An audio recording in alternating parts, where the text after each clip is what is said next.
The night the hostel turned into a zombie trap. Have you ever stayed in a hostel? Hundreds of students. Long dark hallways, shared rooms, strange noises at night. Now imagine, one student gets infected, and by sunrise, no one is human anymore. This happened to a 20-year-old engineering student named Arjun. It was the first week of college. His parents had just dropped him off at Greenwood Boys Hostel, a 5-story building that housed nearly 300 students. The hostel was old but lively. Every night students played games, watched movies, and laughed until midnight. Arjun quickly became friends with his roommates, Samir, Ali, and Karen. Life felt perfect until one stormy evening. Around 9 p.m., the hostel security guard noticed a young man limping toward the entrance. His clothes were torn. Blood covered his arms. He looked terrified. "Help me," the stranger whispered before collapsing. The hostel warden rushed outside and ordered a few students to carry him into the medical room. No one knew where he had come from. No one noticed the deep bite mark on his shoulder. 10 minutes later, a loud scream echoed through the building. The students rushed toward the medical room. The door suddenly burst open. The injured man charged out. His eyes were completely white. His skin had turned gray. He sank his teeth into the first student he saw. Blood splattered across the hallway. Panic exploded. Students ran in every direction. The emergency alarm began ringing. The infected student fell to the ground, then stood back up. His eyes were now white too. Within minutes, 5 students became 10, 10 became 20. The infection spread through the hostel faster than anyone could imagine. Arjun locked himself inside room 304 with Samir, Ali, and Karen. Outside, terrifying screams echoed through the corridors. Doors slammed. Furniture crashed. Something scratched the walls. Then, silence. No one dared to move. Suddenly, knock, knock, knock. Someone stood outside. "Arjun," it was Rahul from the next room. "Please open the door." "I think I'm okay." Samir rushed toward the handle, but Ali stopped him. "Wait," Rahul spoke again. "They bit me. But I don't think I'm infected." The room fell silent. Then they heard it, crunch, crunch, crunch, like bones breaking. Rahul's voice changed. "Open the door." A blood-covered hand slid beneath the gap. Its fingers bent backwards with loud cracks. Then the door shook violently. Bang, bang, bang, the zombies had found them. The boys pushed beds, tables, and cupboards against the entrance. The pounding continued for nearly 5 minutes. Then, nothing.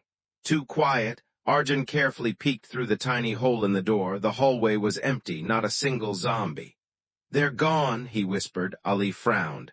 "No, they're waiting."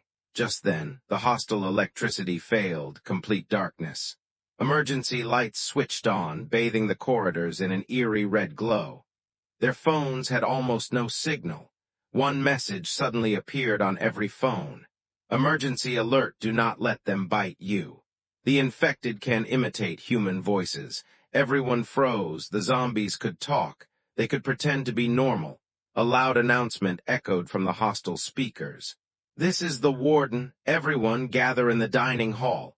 Samir sighed with relief. "The warden's alive," but Ali shook his head.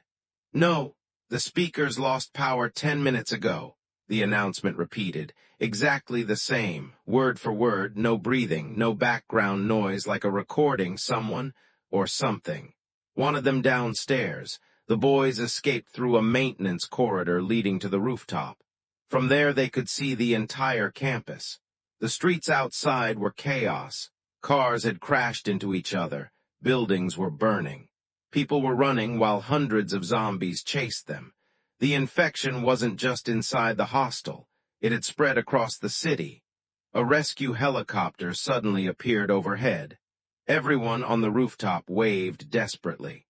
The helicopter descended. Hope returned. Then, one student standing beside Arjun suddenly attacked another.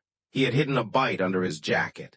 Within seconds, 3 more students were infected. The rooftop erupted into panic.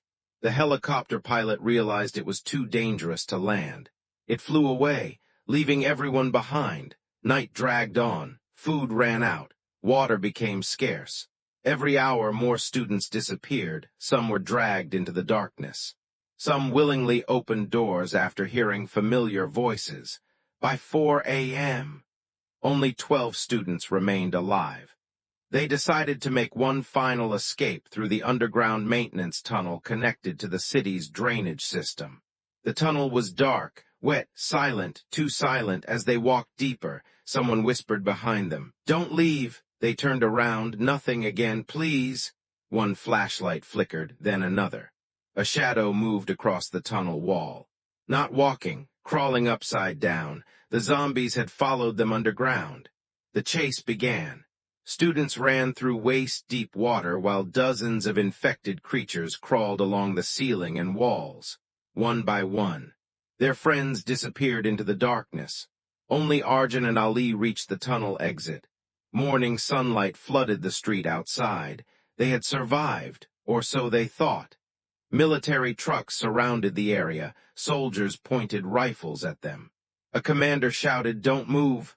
We'll test you first." Ali smiled. "I'm fine." Then, his eyes slowly turned white. He looked at Arjun. "I'm sorry." Before anyone could react, Ali lunged toward the soldiers. Gunfire echoed across the empty street. Arjun covered his ears. When he looked up, every zombie had stopped moving. They all turned together, not toward the soldiers, not toward Arjun. They were staring at something behind the military convoy, something much larger. A creature nearly 20 feet tall slowly emerged from the smoke. It wasn't a zombie, it was controlling them. The commander whispered into his radio, "Phase 1 has failed. Phase 2 has begun." The story of Greenwood Hostel wasn't the beginning of the outbreak. It was only the first test, and somewhere, another hostel had just reported its first mysterious bite.